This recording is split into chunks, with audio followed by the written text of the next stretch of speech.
Hello and welcome to Kingston Now. This week we'll meet Paul Green, the man who founded the School of Rock and who has just opened the Paul Green Rock Academy in Woodstock. We'll hear live music too from Rebecca Martin, whose new release Twain is getting great reviews, and we'll start with the Relay for Life, an event happening at Dietz Stadium in Kingston, May 18th and 19th. And here to tell us more about that is Tina Eckert of the American Cancer Society and Frank Casciaro of Reese Insurance. Welcome to the show, folks.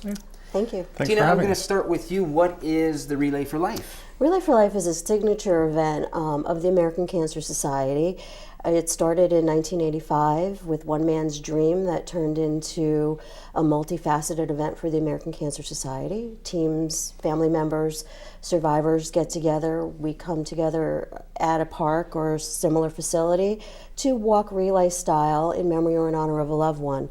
Each event starts with a survivor lap where we honor caregivers and their cancer survivors, and it's a family fun oriented event. It's long, too. It's long. I mean, and I just said it's May 18th and 19th because it goes for 24 hours, is that right? Absolutely. Well, we push it a little. Maybe we're 18 hours. Most events are 24 hours. It's, cancer doesn't stop. Someone can't say, okay, I'm going to stop because I don't want cancer anymore. So we have folks that dedicate themselves for that period of time to walk in honor or in memory of a loved one and to show their support and create awareness and raise funds. It's also become an international event, right? Absolutely. There are 5,000 plus events happening this year throughout the United States and abroad. Frank, how many people walk?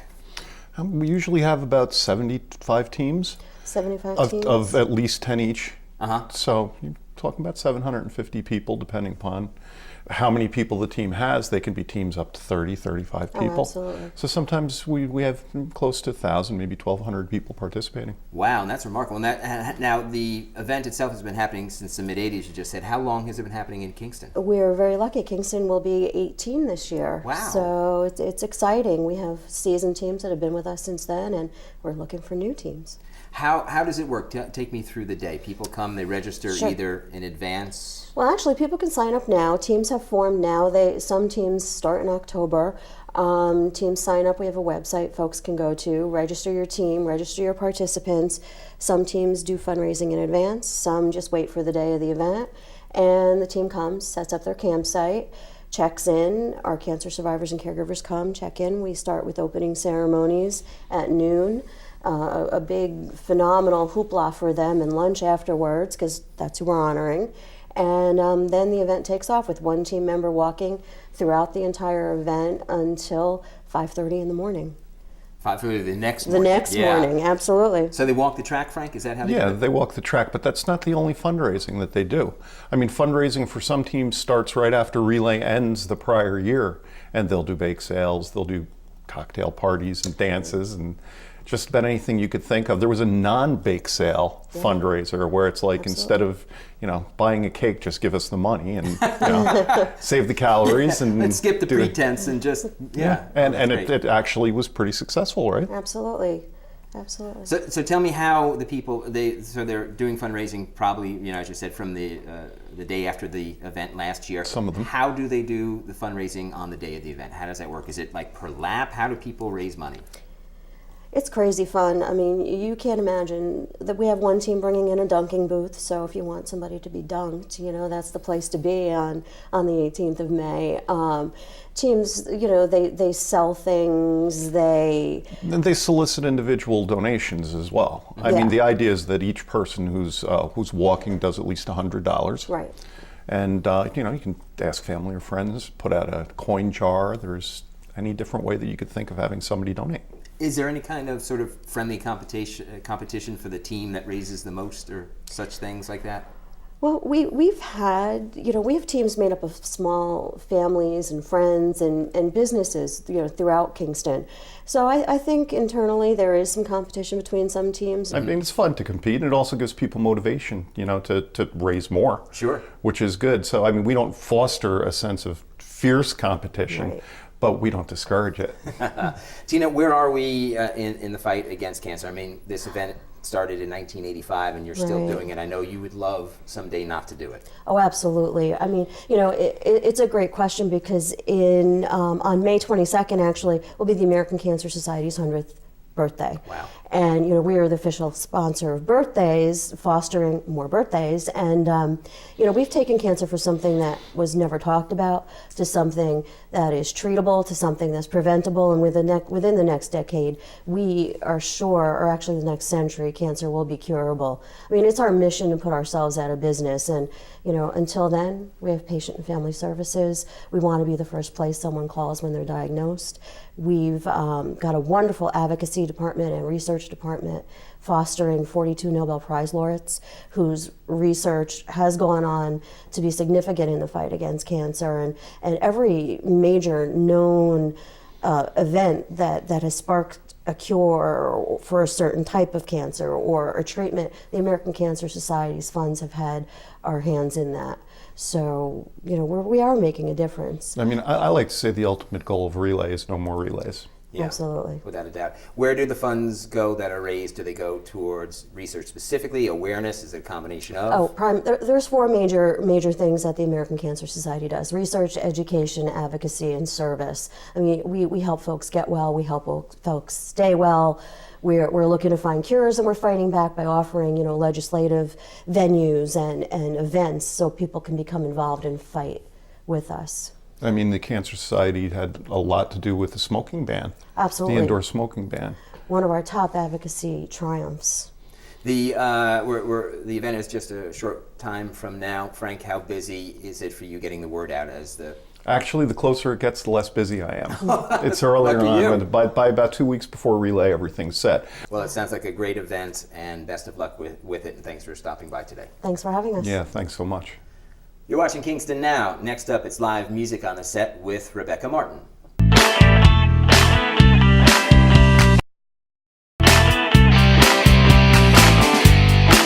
Welcome back to Kingston Now. We know Rebecca Martin from her work with the Kingston Land Trust. However, Rebecca is a nationally known singer, and together with her husband Larry Grenadier have made a great new record called Twain. And first, welcome to the show again. Thank you, Jim. And welcome for your first time. Thanks We've so had much. Rebecca on talking about the great work she's done with the city here. And I have to admit that I forget that you're this incredible musician, because I'm in radio and I've heard Once Blue, one of your early bands, and I've heard some of your stuff. And I see you walking around town, just sort of hanging out. And then this record comes out, and Larry, you're a world famous jazz bass player. And I think, these people, these incredibly talented people, live in Kingston and make this amazing music. Oh, Jimmy. How did you guys end up in Kingston? Well, I think the proximity to New York City is what attracts a lot of people who are craving a different kind of lifestyle. We both lived in New York City for 10 years before moving upstate and ending up in Kingston. But it's a great place to live. It's a little city and it's close to New York, and that was a big influence, really. Now, did you come to Kingston together? Yeah. Because we do have this extraordinary base of musicians in the city. Yes, and you have a lot of bassists. And I was about to say bass, right? in the city. Right, You have- Tony Levin and Gail Ann Dorsey and Yeah. Medeski, Martin, and Wood are in town, right? So, as a bass player, how does that feel? Well, you're not just the biggest guy in town. No, it was like New York City, I mean, it feels like we had to come here in order to at least get a feel of the creative juice that we had in New York City, so we feel still stimulated here, even though we're 90 miles north of the city, but creatively, it's very inspiring to be around here. And did you make the record here? No, we didn't. Although we have made the past 2 records in Rhinebeck at Well, the it was- Clubhouse with Paul Lintonell. And I would say that it was probably created here, right? The Definitely songs were the created song here. and the concept. But we recorded in Brooklyn. We decided to take more time and have less pressure. And we recorded in the home of Pete Rendy, who's a wonderful pianist, who produced and engineered this record. And we did it in his bedroom. So it was a lot of fun and totally mellow and creative and comfortable. And it just got a rave review in the New York Times. Yes, Yeah. really great feature this past weekend. So could we hear a song live? Would you play us one here on the Sure, set? we'd love Absolutely. to. Thank you.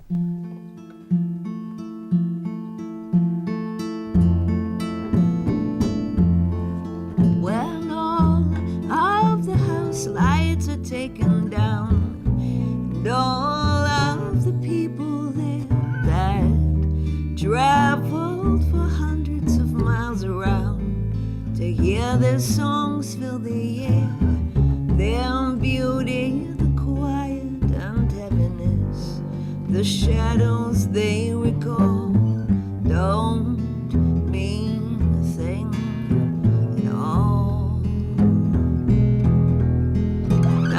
The song would begin with a feeling that's sad when the melody came. The words are assembled and written. It's me and is somewhat relayed on tiptoes and reeling through misty eyes. The writings on the wall don't mean a thing at all. Oh, oh.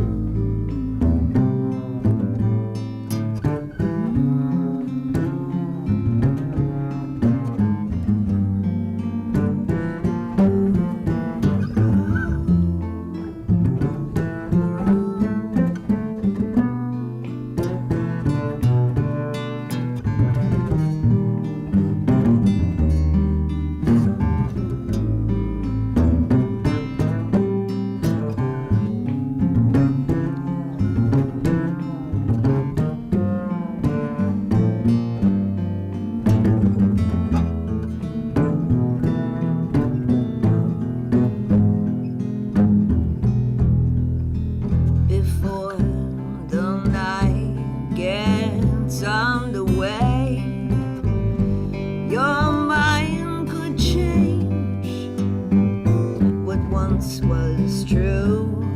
That very day is now not the same. Down there's no way she could know. You couldn't tell her so. The only way to live it was by giving it a go. No doubt there'll be something for everyone when turning every stone. She can't leave well enough alone.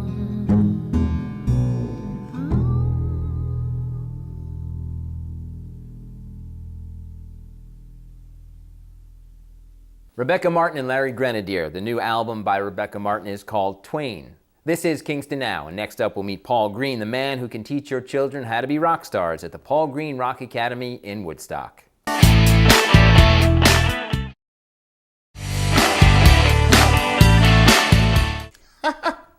You're watching Kingston Now, and that laugh belongs to Paul Green, the man who founded the School of Rock. Hi, Paul. No, over here. Okay. Okay, that's good. There's words on there. Paul Green, School of Rock. Yes. Tell me about the School of Rock. It was a smashing success. A lot of people have seen that movie. Yes. And they think, oh, you did that afterwards, but you did right. No. Tell me about that. 1997, putting myself through college. In teaching Philadelphia? guitar in Philadelphia, going to Penn. I was going to be a lawyer. I'm not. And yet. And teaching kids. Put myself through college. Love teaching. I played in rock bands in the early 90s. I hate the 90s and didn't want to be a rock star in the 90s, wanted to be a rock star in the 70s. So sort of graduated out of that dream into an academic dream, but I found I loved teaching more than I ever loved playing on stage because many reasons, including you don't have to carry your amps back at 3 in the morning. And had my students start to jam on the weekends and really realized the deficiencies that just a regular guitar lesson has in teaching someone to be a real musician. So I started having my students jam every weekend. They started getting really good at music as opposed to really good at exercises. And this whole sort of community built up around these Saturday jam sessions, which we call Rock School. And we used to play football in the fall and wiffle ball in the summers. And a friend of mine asked the kids to put on a show. And basically, like, if I was going to make an instructional DVD, it would look like this. Why are you watching TV? Go practice. because practice is the essence of pretty much anything. So when a friend of mine asked the kids to play a show at his art opening, suddenly the kids started practicing because on the calendar was a date, and it was November 7th, 1997, where they knew they were going to be playing in front of people. So they had a reason to practice. And suddenly I realized, most music schools, including my own, were like being on a baseball team and never playing a game. The reason you do all those ground ball drills is because you're playing the Cubs or the Tigers. I don't mean the Major League Cubs and Tigers. I mean The Little League version, yeah, sure, of course.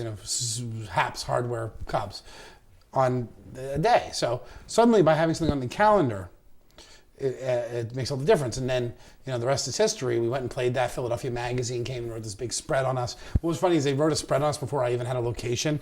So there was no phone number in it or and there was no email yet. So basically I got this big 6-page spread in like a local glossy magazine with no way to contact me. And it would be funny. I'd have people waiting outside my apartment because we had an unlisted number at the time. And they found out where I lived. So I ended up renting a facility, hiring all my friends, and over the next couple summers, and in 2000, really started expanding. And then VH1 came to me and filmed a pitch pilot, which is when you're going to do a reality show, a television show. The pilot's the one they air. The pitch pilot's the one they get the money to air. But you knew that. And I realized it was the sort of dawn of reality television. And I realized I didn't want anything to do with that. I mean, I'm a ham and I like being on screen, but I could already tell what they want. The pitch pilot was 1/3 kids playing music and 2/3 their weird parents being weird, So I was like, no, thank you, I passed. And then Paramount, I heard, was making a movie called School of Rock, same company as VH1. And then that's how the School of Rock movie came about. They said they never heard of me. And my website at the time was www.schoolofrock.com. So at the very least, they heard of me. That School of Rock that you did, the schools that you had culminated, I think you had, 57 when you finally sold? Yes. And your kids actually ended up going on tour and playing with bona fide rock stars like John Anderson of Yes. Yes, and for much the same reason, I told you, so that, hey, we have a show November 7th worked, but it only worked for a couple of years because then it just became just another show. So then we started playing bigger venues. And then when I had a group of really good kids, we started touring, and I took them to Europe. And then in our tours, we actually ended up making a documentary of our own. And I met John Anderson through that. So now it's remember, again, the key is to get the kids to practice. So it's oh, John Anderson from Yes is flying here to rehearse with you guys and tour. That'll make them practice. We ended up touring with Gibby Haynes, Adrian Blues, now in 9 Inch Nails, John Wetton from Asian King Crimson, a lot of Zappa guys, Brendan Small from Metalocalypse. It's great times. So we ended up playing with Alice Cooper, Eddie Vedder, which was great. And probably the most fun was Stuart Copeland, because being a drum sort of groupie that I am, standing 6 feet from Stuart Copeland and hearing the way drums sound when they're hit the right way was really just second to none experience. So you came to the area about a year ago, and you have just fired up the Paul Green Rock Academy. It's based in Woodstock. I think you've got about 50 kids enrolled in the spring semester. You've got some summer camps coming up, and you've got a fall semester that people can register for. What is it like doing the Rock Academy here in this area, which has so much rich musical history? Well, I moved to this area actually to do a different business, which I'm still working on, which is a music college, which was really born out of my frustrations with School of Rock. And while I've been here, I work with the film festival, I do a radio show, but I just missed the heck out of teaching. It was I love teaching so much. So as I came to the end of my non-compete with School of Rock, I saw that it was natural, and there's so many great kids and so many great musicians around here that I said, you know what, I took 2 years off from School of Rock, and now I'm finally ready. And we've started our rehearsals for our first show, which is always Pink Floyd The Wall, because that's what we did at School of Rock. And it's as much fun as it ever was. And how often in life do you get to press the reset button and start something all over again? So to learn from all that wisdom from doing something, growing into 57 schools, 57 schools is too many for me. 2 schools is too many. So to be able to just do one school 7 minutes from where I live in my new adopted home, it's wonderful. And yes, we're at our summer camps, because it's Woodstock, are going to be taught by people like Tracy Bonham, Marco Benevento, Aaron Freeman, who's the lead singer of Ween. So like, it's that, you know, in Philadelphia you get, you know, the Hooters stop by once in a while, but in Woodstock you like trip over amazing musicians. Okay, look over my right shoulder into that camera. That's my left shoulder. That's the right. And tell parents into that camera why their kids should come to Paul Green's Rock Academy. The Paul Green Rock Academy offers the one-of-a-kind experience of playing real rock music on real rock stages. I've never met anyone in my life who ever played a show playing rock music who wishes they had it. So for the students who just want something fun to do after school, what better thing is there than rock and roll? And for the serious kids, the School of Rock, my School of Rock experience already showed that I know how to keep, you know, students who really want to take rock music seriously, to keep them focused and engaged and prepared for the world that's out there. Paul Green, thanks for coming by. Thank you. That's it for this week's show. Thanks to Tina Eckert and Frank Casciaro. To find out more about or to register for the Relay for Life, go to relayforlife.org/KingstonNY. Thanks to Rebecca Martin and Larry Grenadier. Pick up a copy of the new record Twain on iTunes or Amazon.com, or go to RebeccaMartin.com. And thanks to Paul Green. To find out more about Paul Green's Rock Academy, go to rockacademy.com. Remember, all of our shows are now archived on our YouTube channel, and you can find that link on our Facebook page. For Kingston Now, I'm Jimmy Buff.